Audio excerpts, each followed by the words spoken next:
Super Freak Hayes Carl on the Country Blend. He's going to Little Rock. It's 8:15, quarter after 8. The sunny skies today looking good after we get these storms out of the way. We're going to make it up to 68. Maybe a little breeze from the north, about 15 pretty much the rest of the day, up until around 4 o'clock this afternoon anyway. A cool 51 right now. Badger baseball improved their record to 3-1 in district play and sits at the number 1 seat right now in district after beating the hell out of Glen Rose earlier this week. In the studio this morning, Badger head coach Chance Evans along with Ronnie Witcher here to get you a little recap of the game. Good morning, gentlemen.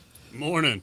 Good morning to everybody. And, yeah, Badger baseball out in front and Lady Badger golf out in front. And we were just sitting here talking about that. How about that Lady Badger golf team? It's impressive. Hate to have to play heads-up golf against some of those girls. Yeah, absolutely. They're shooting scores that I never even dreamed of. You know, if I shot 15 over what they're shooting, I'd be happy. Wow. Okay, Coach Chance Evans, tell us what you got with you this morning. We got Eli Stanley here. He's kind of our utility infielder guy. He's hitting 9-hole for us, and he's absolutely raking these last couple of weeks. He's been doing a really good job, so we invited him to come on the show and share a little bit of his experiences. Yes, sir. It's nice to have me. Well, Eli, tell me about the ball game the other night. I mean, I definitely think we started off slow, no doubt. I mean, we're still battling with them. But I think later in the game, I think we wanted it just a little bit more than they did. You know, our bench had like a really good job of staying in the game and keeping us motivated, and we had an absolute monster inning in the last one. Ooh, yeah. And I felt like if we can just start off every game like that, we'll be pretty good in district all year round. So I was really impressed with our game. And I got to say it again, dear people, if you like baseball, you need to come see some of these Badger baseball games. You talk about thrilling and fun. Mm-hmm. Wow. It looked for a little while like Glen Rose was going to get themselves a W in their column, and team pulled it out, Coach. Yeah, no, I mean, give it to Glen Rose. They played very solid. We put a lot of balls out there in the outfield that their kids just tracked down, you know. Mm-hmm. And it seems like we've had a couple games like that where we're swinging it all right. They're just making the plays. You know? Yeah. And then, of course, we didn't help out. We had a couple base run errors early, but, you know, it was great for this team to just show our guys, show ourselves, prove to ourselves that we're a really good team. And as long as we stay confident all the way through the game, we always got a chance to win it. So, but Coach, you know that it's something to talk about. Pitching is huge. In some games, yeah. The bat is the deal in some games. And in some games, it's who makes the least errors. Yeah, well, that was a whole lot of it the other night, wasn't it? I mean, you take those three things there. You know, the team that throws the most strikes, the team that puts the most balls in play, and the team that makes the fewest errors is generally going to be the one that wins. You know, it's that was huge. Lucky for us, they were in the errors column in that last inning, and that made a big difference. Base stealing, that's something. Boy, you guys are doing that a lot. And, of course, a big part of that is Ace Whitehead. Man, he likes to run, doesn't he? Oh, I'm telling you. You know, Ace has got a lot of stolen bases because he gets on fairly often. You know, he's a great hitter. He's a great leadoff guy, does his job getting on base. But we've got so much extra speed and so many smart kids on the base path. You know, Eli is one of them that he can take a bag when he wants to. He knows how to get a good jump.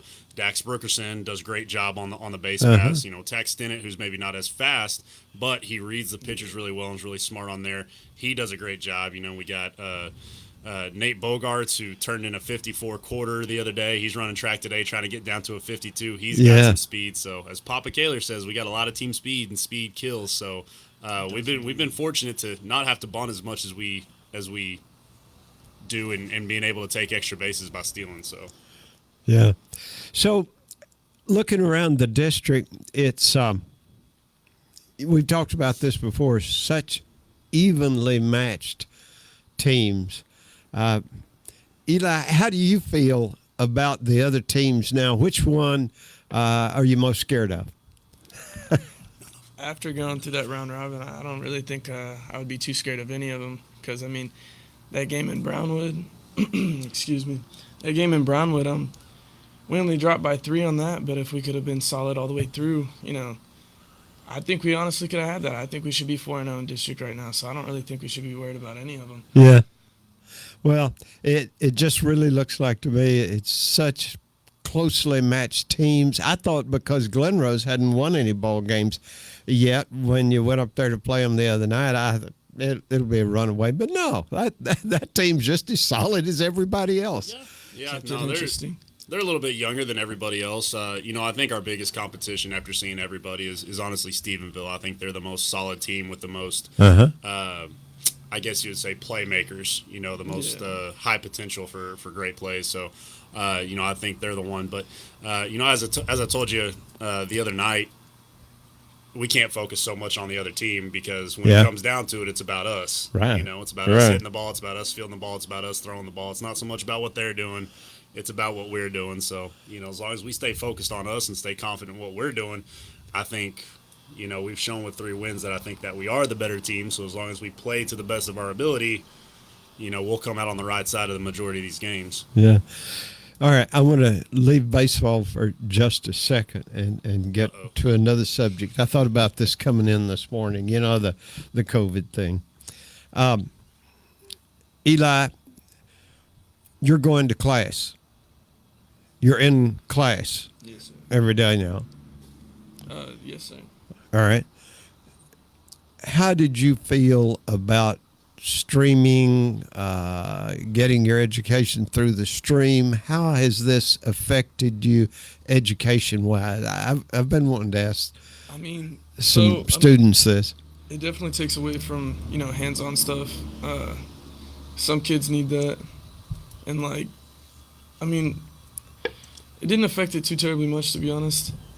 I feel like if you just pay attention, if you put yourself into it, you're going to learn no matter what. So you could get into that, huh? Yeah. Coach, what do you think? How do you think? You think these guys have lost anything in education in the last year? I won't say these guys. Our athletes have done a pretty good job of staying on top of their work, but they're used to a structured environment. They're used to practice. They're used to coming and working out. So I think that helps them. I think there's a lot of kids out there though who don't know how to structure their day, who wake up and they go to work or they go do something else, and then they let everything kind of pile up, and it becomes overwhelming for some of them. And I think you've seen across the state.